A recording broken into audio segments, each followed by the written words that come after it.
Bienvenue à tous dans le Flashback, l'émission qui raconte les moments mythiques de l'histoire du sport.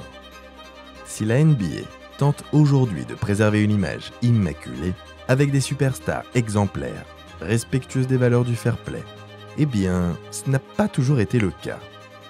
Il n'y a pas si longtemps, une époque que les dirigeants de la Grande Ligue aimeraient bien faire oublier, la moindre tension, le plus petit incident, pouvait dégénérer en plein match. Et même, oui, déclencher une bagarre générale. Aujourd'hui, on vous raconte une histoire de mauvais garçon. Une bonne grosse bagarre, une vraie, qui sent bon les 80s. Une prise de bec entre de véritables stars du basket des années 2000. Et quel plus beau ring que le parquet du Madison Square Garden. Une enceinte mythique qui a l'habitude d'accueillir les combats de boxe les plus prestigieux. Mais l'histoire qui nous intéresse n'a rien à voir avec le noble art. Pour voir les plus grandes histoires de la boxe, rendez-vous sur notre chaîne Boxing Academy. Allez, on prend notre fameuse machine à remonter le temps, direction la Mecque du basketball en ce 16 décembre 2006 pour une rencontre a priori anodine entre les Knicks et les Nuggets.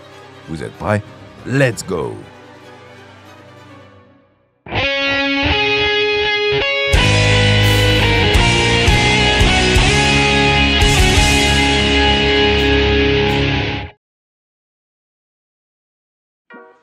Quand les Denver Nuggets débarquent à New York pour affronter les Knicks, c'est l'occasion pour Carmelo Anthony de revenir dans sa ville natale et d'y affronter Stephen Marbury, la star locale.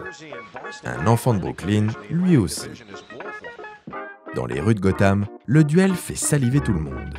Du 50 Cent à fond dans le Walkman, les fans de la grosse pomme se ruent vers le Garden pour soutenir leur équipe ou admirer la star adverse. Un vrai phénomène. Actuellement meilleur score de la ligue. Depuis quelques années, la NBA est en pleine transition. Les superstars des années 90 laissent place aux icônes d'aujourd'hui, au style résolument plus strict. Kobe, Iverson, LeBron ou encore Melo. La mode est au tatouage, aux tresses, aux pantalons larges et aux bijoux, inspirés par le style hip-hop de plus en plus populaire au pays de l'oncle Sam. Au cœur de cette froide nuit d'hiver, l'ambiance va très vite se réchauffer. 8 seconds down to 7. Anthony, will he take it? I guess so. 4 seconds. Down to 3. Carmelo Anthony goes. Avec un bilan de 13 victoires pour 9 défaites, la franchise du Colorado démarre bien la saison, portée par un Carmelo Anthony qui s'est imposé comme l'un des tout meilleurs scoreurs de la ligue. Depuis la draft du prodige en 2003, Denver enchaîne les bons résultats et retrouve même le chemin des playoffs, une première depuis le départ de Dikembe Mutombo en 1996. Avec un talent brut comme Melo, les fans des Nuggets croient à un renouveau de la franchise, voire même à un titre qui a fui la franchise des Rocheuses jusque-là. Doing what I have to do, putting in overtime, putting in a lot of work to be where I'm at. No, when I was growing up, this is just, a dream. My dream came true. I'm here today. Ce souffle nouveau fait du bien aux fans de Denver.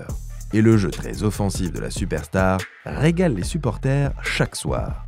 Anthony devient instantanément la coqueluche du public.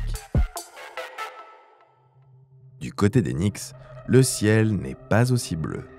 Les New-Yorkais traversent une très mauvaise passe en ce début de millénaire. Depuis que le front office a bazardé la légende Patrick Ewing, l'âme des Knicks, en l'envoyant terminer sa carrière du côté de Seattle, rien ne va plus. La Big Apple erre dans les limbes de la conférence Est, change de coach à tour de bras et ne parvient pas à construire un projet sportif cohérent. Isaiah Thomas, l'ancienne légende des Pistons, est le GM des Knicks depuis 2004. Malgré des résultats plus que discutables, le propriétaire James Dolan décide de lui refiler en prime la casquette de coach à l'aube de la saison 2006. Le début d'exercice est laborieux. New York affiche un bilan de 9 victoires pour 17 défaites. Ce match contre les Nuggets est l'occasion idéale pour inverser la tendance et insuffler une nouvelle dynamique.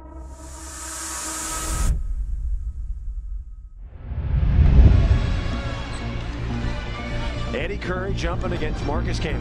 Les Nuggets prennent rapidement l'avantage en début de rencontre. Carmelo Anthony, fidèle à lui-même, enchaîne les paniers et peut compter sur le soutien d'un bon Marcus Camby dans la raquette. En face, Stephon Marbury a du mal à faire briller ses coéquipiers. Malgré toutes leurs qualités, Jamal Crawford, Eddie Curry ou David Lee sont complètement impuissants. Finalement, Starbury est-il réellement le franchise player espéré capable de ramener les Knicks au sommet? Le match est à sens unique en faveur des Nuggets, ce qui ne manque pas de satisfaire le coach George Karl. L'affaire semble pliée. Il reste 1 minute 15 à jouer.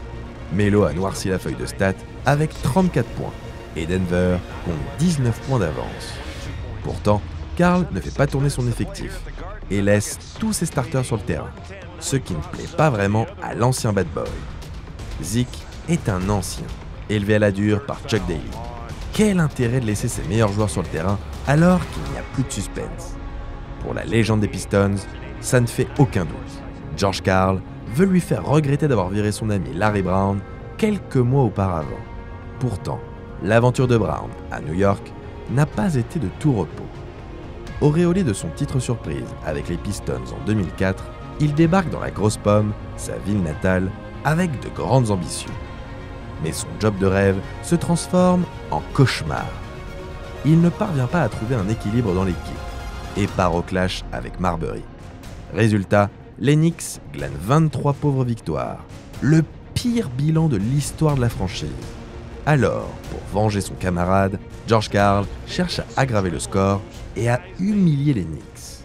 There's got to be a fit where there's one voice and everybody's on the same page, but he made it impossible for me. And that's no excuse. I mean, he didn't coach the team. You know, I was the coach. But I'm convinced if they would have kept me, we'd have won. Vexé, le bad boy demande même à Carmelo de ne plus mettre un pied dans la peinture, de conserver un peu de classe et ne pas jouer le jeu de l'humiliation en quelque sorte. Dans cette dernière minute, le ton monte et les joueurs new-yorkais s'agacent. Sur une contre-attaque anodine, J.R. Smith croit pouvoir tranquillement partir au lay-up quand Mardy Collins surgit. Les consignes du coach ont été claires. Ce ne sont pas les Jordan Rules, mais Collins s'impose pour clouer le joueur des Nuggets au sol. La tension explose et les deux hommes finissent par se jeter sur le premier rang du Garden, au beau milieu d'une véritable mêlée générale. Oh, that's a tough foul, Mardy Collins. Careful. No. What's Robinson doing?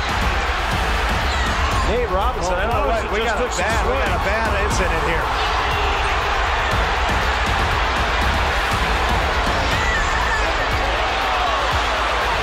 This is an ugly incident and J.R. Smith incensed. La pression semble retomber petit à petit quand Carmelo, qui a décidément la main chaude ce soir, colle une énorme droite venue de nulle part à Collins.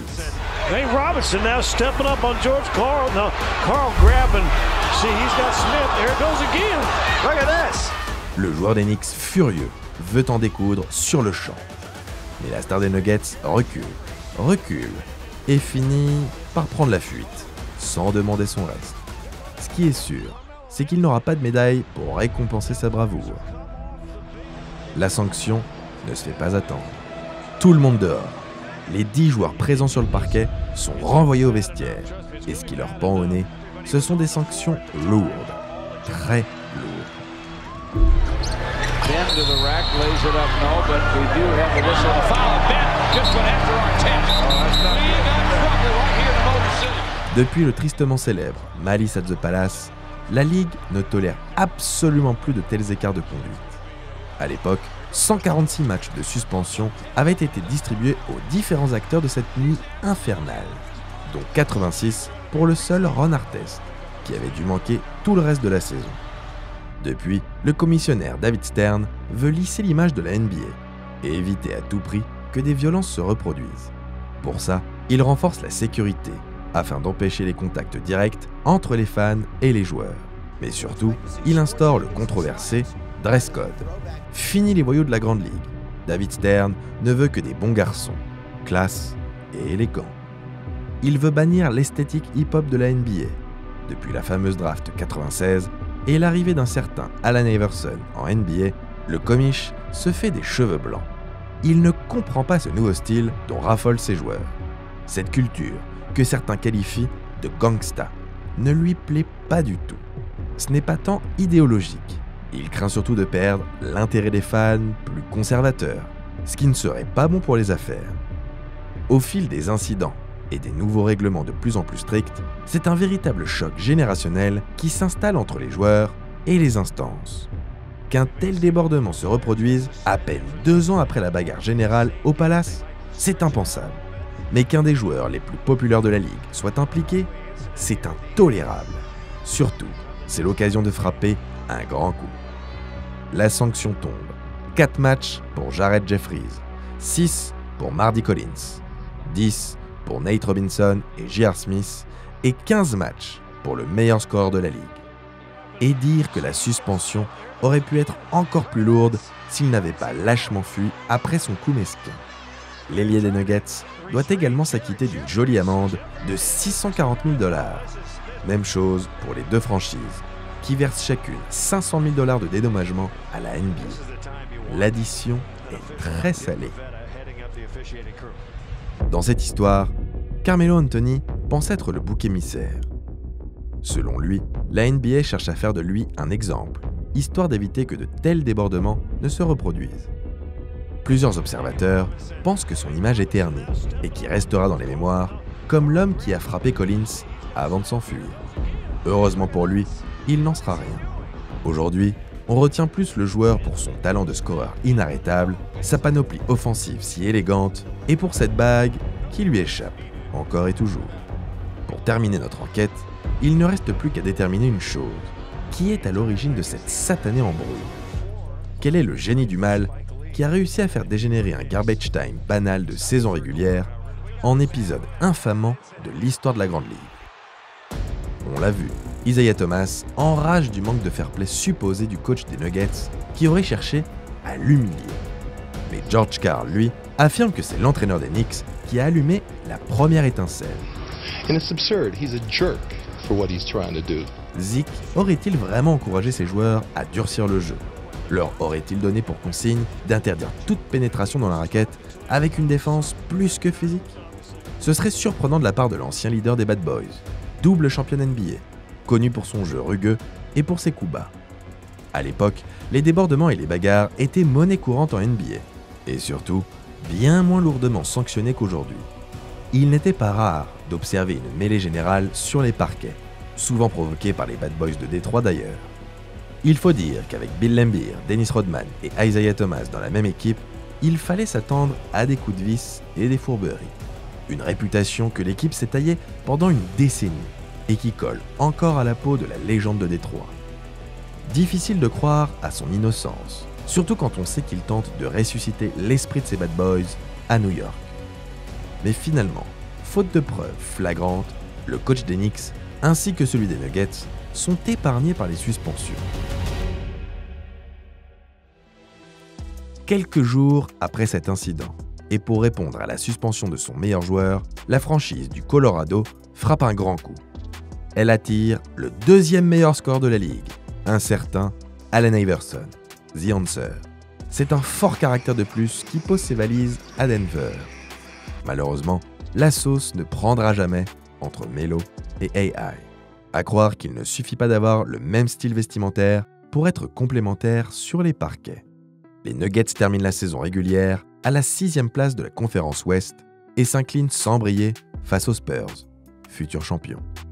Du côté de New York, c'est une saison à oublier. Ils terminent à la 11e place et ne parviennent finalement pas à construire un projet sportif digne de ce nom. Ironie du sort, celui qui va permettre aux Knicks de se relancer se nomme Carmelo Anthony. En février 2011, la superstar débarque dans la grosse pomme. Son ami J.R. Smith dans ses valises. Passionné, fou d'une franchise qui leur en fait pourtant voir de toutes les couleurs, les fans de New York leur pardonnent tout. Pas rancunier. Le passage de Melo à New York est mitigé. Individuellement, il est capable des plus grands exploits. Mais lorsque la route s'élève, il ne parvient jamais à faire passer un cap au collectif et à enchaîner les succès en play-off. Ce qui est sûr, c'est que son coup d'éclat lors de cette fameuse bagarre n'a pas gâché sa carrière. David Stern, à qui on ne pourra jamais reprocher de ne pas être pragmatique, évacue rapidement l'incident. Petit à petit, la NBA redore son image et se trouve des superstars plus lisses, plus bankable, des stars modernes, à l'image soignée, à la communication travaillée, plus fade aussi. Ça, c'est à vous de nous le dire. La Grande Ligue parvient à ses fins et les bagarres se font de plus en plus rares. Heureusement, les fans peuvent encore se délecter de quelques coups de sang impossibles à contrôler. Après tout, ça fait partie du spectacle. Here's Horford, blocked on the play. Wow, and look at this. Whoa! And Embiid going at it with Karl Anthony Towns. And the bench is empty. My goodness. It's hot now. Paul punches a throw. Paul and Rondo throwing punches. Ingram comes in. He's throwing punches. Security trying to separate. So are some of the teammates.